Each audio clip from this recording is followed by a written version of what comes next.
What is up, Internet? It's your boy Tanku, and today we're going to be talking about an anime of the season. I like it very much, so I hope you guys will too. But before we get started, of course, don't forget to subscribe to the channel, like the videos, and hit me up on the Twitter, Facebook, and Instagram. With all that said, guys, let's go ahead and get started.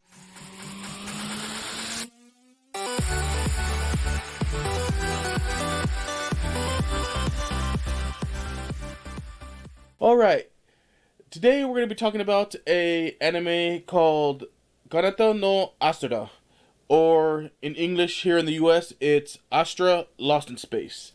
I really like this anime because it's kind of the name says it all. It's kind of like Lost in Space if you guys ever seen that old school TV show from back in the day here in the States. And it's a really good show. So basically, it centers around a group of teenagers who go on a class trip. Something happens on this class trip, and they're forced to band together to survive. And so basically, we have it's an ensemble cast. We have Kanata, who is deemed the captain. He's a very optimistic boy. He's a track and field star. He is the one trying to keep the group together, trying to keep them from killing each other, and just pretty much is the one that's like, hey, we can do this, guys. It might be a slim chance of survival, but if we work together, we can do it. Then you have Aries. Aries is your typical pink-haired anime girl, a little airheadish, but she has a photographic memory, so she's very good. Like when they visit the different planets, are able to memorize like the routes back to the ship and things like that. And she kind of has a crush on Kanata a little bit. Then you got Zach. Zach is the pilot of the ship. He already has a pilot license. He's an extremely smart boy, and he just is very tactical how he thinks and is able to, like, again, pilot the ship that they come across because he has a pilot's license. He's able to do it. Next we have Kitori. Kitori is Zach's childhood friend. She's kind of the blonde, stuck-up tsundere, almost, if you will, of the program. She is a little stuck up, but she ends up becoming the ship's doctor because her mom's a doctor, so she's been around her whole life. So she's the one that actually takes care of their medical needs if something comes up. Then you have Phoenicia, who is her little sister. She is an adopted little sister, and they brought her along because the goal of their school trip was to have a little kid with them and to take care of this little kid while they're camping out in the wilderness during their school trip on the planet that they were supposed to go to. She is pretty funny. She has a little hand puppet that she does that she speaks through like sometimes. It's pretty cool. And over the course of the series, you kind of see Kitori and Phoenicia bond a little bit as sisters because in the beginning they're not really like at all. Like Phoenicia always wants to be around Kitori, and Kitori kind of treats her like she's a nuisance. You have Luca, who is a very talented kid when it comes to inventing stuff. And so he kind of becomes the ship's engineer. If something goes wrong, he's the one that repairs stuff on the ship that they eventually end up getting to help, survive. And then you have Ulgar. Ulgar is kind of the jerk of the kids. He's a quiet guy. He's very smart though. He's extremely intelligent. He's almost probably as smart as Zach, but you can't really tell because again he's a jerk to everybody and he has his own motives and he's mainly always only worried about himself, not the others. So it kind of put some stress on the group a little bit because everybody's like, hey, let's work together, and he's like, no, I don't, like, whatever, you guys do your thing, I'll do mine, don't bug me.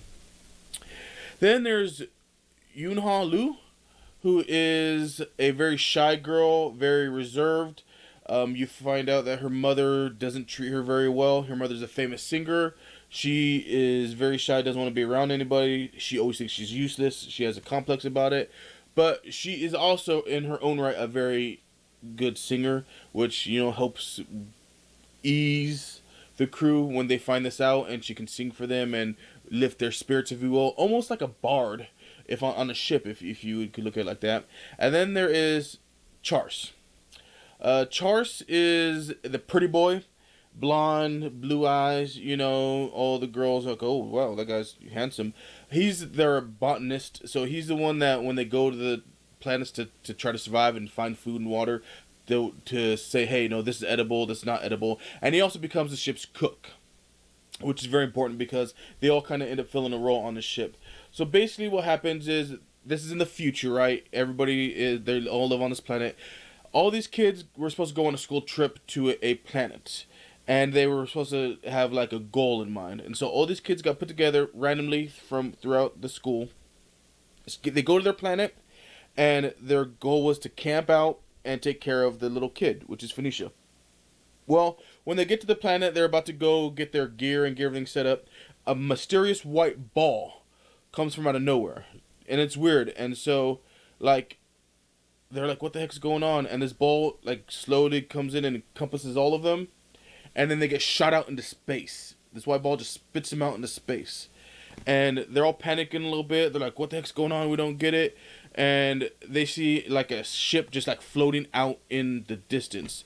So working together, they manage to like get there before they die, because they're just in spacesuits, and they find out that they are nowhere near where they're supposed to be.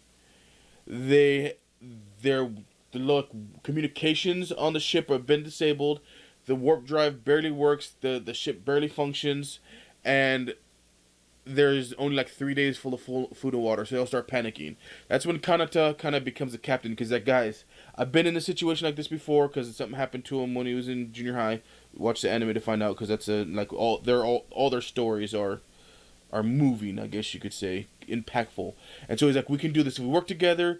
We can, kind of figure out what's going on. And Zach figures out a plot point to basically where they can get home within, like, I think it's 9 months, and they have to stop at a planet every 20 days, an inhabitable planet. So he like pulls up the star chart from where they are to where they need to be, and he maps out like a thing that they need to go. They stop at a planet every 20 days to find 20 days worth of food and 20 days worth of water, because that's how much the water the ship can hold is 20 days worth.